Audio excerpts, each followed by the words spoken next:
अनिल गोयल जुड़ चुके हैं। अनिल जी, राज्यसभा चुनाव यहां पर जो है हो रहे हैं। गुजरात में कांग्रेस ने 2 उम्मीदवारों को अपने उतारा है मैदान में, लेकिन अब विधायक एक एक करके जो छोड़ रहे हैं, इसे लेकर के बीजेपी पर कई सवाल उठे हैं। क्या कहेंगे? आरोप लगा है, धमकी भी मिल रही है और खरीद फरोख्त भी हो रही है। कायनाथ जी, डूबती नाव से तो सभी कूदते हैं। पहली बात तो ये कांग्रेस की डूबती हुई नाव है, दिखाई दे रही है। अब लोग कूद रहे हैं, उसको अपना घर बचाना नहीं आ रहा, उसको घर कैसे बचाएं, वो जिम्मेदारी कांग्रेस की है। अब वो अपने घर को नहीं बचा पा रही, अपने विधायकों को साथ नहीं रख पा रही, अपने विधायकों को नहीं सुन पा रही। वहाँ लोकतंत्र नाम की कोई चीज नहीं, सिर्फ परिवारवाद नाम की चीज है कि परिवार से एक आदेश आ गया, उस आदेश का अक्षरशः पालन होगा। जमीनी सच्चाई की उनको कुछ पता नहीं है और आरोप वो बीजेपी पर मर रहे हैं। भाई तुम्हारा घर है, तुम संभालो, अपने विधायकों को नाराज तुम मत करो, अपने विधायकों को सुनो।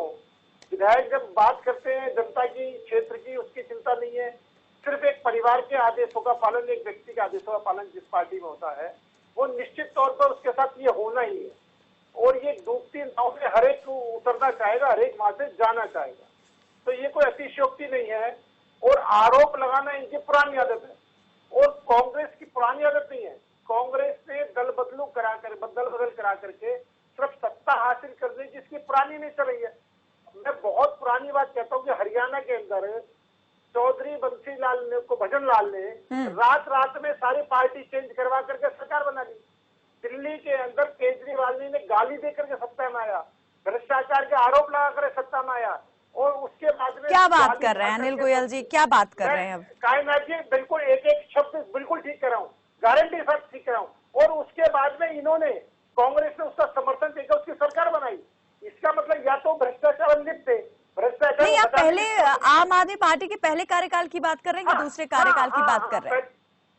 पहले कार्यकाल की बात कर रहा हूँ, पहले कार्यकाल की बात कर रहा हूँ जिसमें कांग्रेस ने समर्थन दिया था इनको। मेरा कहना, लेकिन जब दूसरी बार चुनाव हुआ तब तो बीजेपी नेताओं ने सारी हदें ही पार कर दी थी, सभी यहाँ पर सीमाओं को लांघ दिया था। उसका श्रेय किसे देंगे? कायनाथ जी, मैं ये कहता हूँ, चुनाव के अंदर लड़ाई में हर आदमी जीतने के लिए काम करता है, हर सामदाम दंडभेद अपनाता है, लेकिन जो गाली दे करके तुम्हें हरा करके यही बात। अब राज्यसभा चुनाव है, आपने खुद कहा चुनाव के अंदर हर व्यक्ति जो है जीत के लिए काम करता है, साम दाम दंड भेद सब अपनाता है। आप खुद इस बात को कबूल कर रहे हैं। कांग्रेस अगर ये आरोप लगा रही है तो क्या गलत है? कायनाथ जी, ये एक चुनाव है, आम जिसको पब्लिक से चुनाव होना है। राज्यसभा के तो राज्यसभा इम्पोर्टेंट नहीं है बीजेपी के लिए? राज्यसभा इम्पोर्टेंट है कि नहीं? आप महत्वपूर्ण है, लेकिन आप अपने विधायकों को संभाल के रखना आपकी जिम्मेदारी है, वो बीजेपी की जिम्मेदारी नहीं है। अगर वो अपने विधायकों को नहीं संभाल पा रहे हैं तो इसमें बीजेपी का क्या कसूर है? आप अपने घर को ना संभालें और हम पर आरोप लगाएं। और कांग्रेस जो आरोप लगा रही है ना, कांग्रेस के डीएनए में है पार्टियों को तोड़ना, धमकाना। आप बार-बार कांग्रेस के डीएनए पर क्यों चले जाते हैं, ये बताइए? कांग्रेस के डीएनए पर ही क्यों चले जाते हैं? बीजेपी जब बात करती है कांग्रेस के डीएनए को लेकर की ही बात क्यों करती है? भाई अब सच्चाई है ना, जो देख रहे हैं, जनता ने भी देखा, हमने भी देखा कायनाथ जी।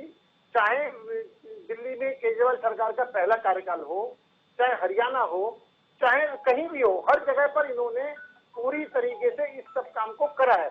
यानी वो उनकी नेचर का हिस्सा है और वो अपनी गलती को, एक चोर दूसरे को चोर दिखाई देता है। ये खुद भी सब तरह के काम करते हैं। इनको ये सब अनिल जी, अपने शब्दों को एकदम तोल मोल के, जो आप कह रहे हैं वो बात आप पर भी लागू होती है। एक चोर को दूसरा भी चोर ही दिखाई देता है। हाँ बिल्कुल ठीक है। कायनाथ जी बताओ, हम पे कैसे लागू है? नहीं, अगर कांग्रेस आरोप लगा रही है, मैं उन आरोपों की आपसे मांग रही हूँ कि आप क्या देखते हैं उन आरोपों में, कैसे देखते हैं इन आरोपों को, क्या मानते हैं कितने सही है गलत है? आरोप की बात आप यहाँ पर प्रमाण से दीजिए ना। कायनाथ जी, बिल्कुल कोई आरोप, सारे आरोप गलत है। हमारी तरफ से कोई खरीद फरोख्त नहीं है। हम बिल्कुल अपने हिसाब से चुनाव लड़ रहे हैं। हम अपने 3 कैंडिडेटों को जिताने के लिए वहाँ पर चुनाव लड़ रहे हैं। आपका कहना है कि कांग्रेस की कमी है? अनिल गोयल जी हैं। जा चुके हैं। चर्चा किस पर हो रही है? पहले मैं आपसे पूछना चाहता हूँ, आप चर्चा किस पर करवा रहे हैं? वो आरोप लगा तो रहे हैं कि यहाँ पर खरीद फरोख्त हो रही है, खरीद फरोख्त के लिए यहाँ पर बीजेपी के पास पैसे हैं विधायकों की, लेकिन जनता को देने के लिए पैसा नहीं है, राहत के नाम पर सिर्फ लोन है। चलिए इन आरोपों के जवाब। ये सरकार बना रहे हैं आप। कोरोना काल चल रहा है, आपको समझ नहीं आ रहा है? अनिल जी, आरोप एक और कि कोरोना काल चल रहा है और सरकार बनाना ही इम्पोर्टेंट हो गया है, चुनाव इम्पोर्टेंट है, उसे जीतना इम्पोर्टेंट है बीजेपी के लिए, और इसके लिए साम दाम दंड भेद, जो अभी पहले आपने कहा था यहाँ पर ये चुनाव जीतने के लिए साम दाम दंड भेद सब किया जाता है। कायनाथ जी, एक बात तो ये है कि मैदान छोड़कर ये भाग रहे हैं। चर्चा है राज्यसभा का चुनाव, चर्चा है गुजरात, ये कभी कहीं भाग रहे हैं, कभी कहीं भाग रहे हैं, कभी कहीं भाग रहे हैं। आज अगर ये कहें तो सही मायनों में भ्रष्टाचार, झूठ की जल्दी ये है। मैं चर्चा के इन्होंने उत्तर प्रदेश के अंदर सरकार ने कुछ नहीं कही। इनकी नेता प्रियंका चोपड़ा कहती है हम 1000 बस भेज रहे हैं, प्रवासी मजदूरों को भेजना है। हमने लाओ जी दे दो सूची देते तो सूची जाते स्कूटर की, मोटरसाइकिल की, तुम का चश्मा उतारो। अरे भाई तुम बोल रहे अगा जी सुन लीजिए। और अनिल जी, आप भी जिस मुद्दे पर बात कर रहे हैं, राज्यसभा चुनाव, गुजरात का राज्यसभा चुनाव, उस पर ही रहिए, उसी पर बात कीजिए। जनता कभी माफ नहीं करेगी। उनसे किस बात की चर्चा करें? आप ये सुनने की कहते थे, जो मर्जी बोलना शुरू कर देते। अरे मुजफ्फरपुर अगा जी आप फिर से कहीं भी बात को ले जा रहे हैं, घुमा रहे हैं। क्यों नहीं सुन रहे हैं? ये हम पर आरोप लगा रहे हैं, खुद ये झूठ बोल करके देश को गुमराह कर रहे हैं, जनता को गुमराह कर रहे हैं। आज देश की जनता इनकी चालों को समझ चुकी है।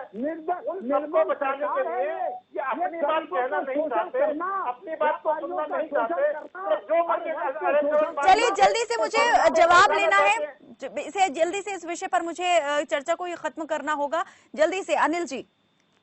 मेरा ये कहना है कि ये पूरी तरीके से अपनी पार्टी को संभाल नहीं पा रहे हैं, अपने कुंबे को संभाल नहीं पा रहे हैं, दूसरे के ऊपर आरोप लगा रहे हैं। उस आरोप के इसका हमारे पास कोई जवाब नहीं है। एक सवाल मेरा आपसे अनिल जी, बस यही कि चुनाव के वक्त ही आप कह रहे हैं कि अपने लोगों को नहीं संभाल पा रही है कांग्रेस, तो चुनाव के वक्त ही ये सारी चीजें क्यों होती हैं? क्या इससे पहले जो है कांग्रेस के नेता कहीं नींद में सो रहे होते हैं? चुनाव के वक्त ही वो क्यों इस तरह से अलग होना शुरू कर देते हैं? सवाल ये है कि असमर्थता कांग्रेस की चुनाव के वक्त ही क्यों ज्यादा हो जाती है कि वो अपने लोगों को नहीं संभाल पाती है? कारखाना बन चुका है। नहीं, कांग्रेस तो आरोप लगा रही है ना कि खरीद फरोख्त शुरू कर देती है बीजेपी चुनाव के वक्त। गुजरात का है, गुजरात की तुम्हारी सरकार हो चुकी है। अगा जी अनिल जी का ये कहना है, अनिल गोयल जी का। अगा जी सुन लीजिए कि अपने ही लोगों की बात कांग्रेस के अंदर नहीं सुनी जाती है। शीर्ष नेतृत्व को लेकर कई बार यहाँ पर सवाल जो है वो उठ चुके हैं कि शीर्ष नेतृत्व जो है वो पारिवारिक मामलों को ही ज्यादा जो है वो तवज्जो, और परिवार के सदस्यों को ही तवज्जो दी जाती है कांग्रेस में, एक परिवार के, और जो दूसरे सदस्य है कांग्रेस के नेता हैं उनकी बात नहीं सुनी जाती, और यही वजह है कि लोग छोड़ देते हैं उसको। क्या यही कारण है? देखिए, दो बातें हैं, आप मुझे 2 मिनट दीजिएगा, मैं समझा दूंगा। ये वंशवाद की तो बात करेंगे। अमित शाह जी का बेटा जैसा आज बीसीसीआई का सचिव बना बैठे, बिना चुनाव लड़े, कोई नेता नहीं, कहीं से कोई चुनाव नहीं जीता। राजनाथ सिंह जी का बेटा, सब जानते हैं, कल्याण सिंह जी का पोते तक का कहानी मैं बता दूंगा। अरे वंशवाद की तो बात करो मत। चलिए, कुल मिलाकर ये कहना चाहते हैं आप कि परिवारवाद तो बीजेपी में भी है, और बीजेपी में भी शीर्ष नेतृत्व जो है वही पार्टी पर हावी है। बहुत बहुत शुक्रिया आप दोनों ही मेहमानों का हमारे साथ इस चर्चा में जुड़ने के लिए, बहुत बहुत शुक्रिया।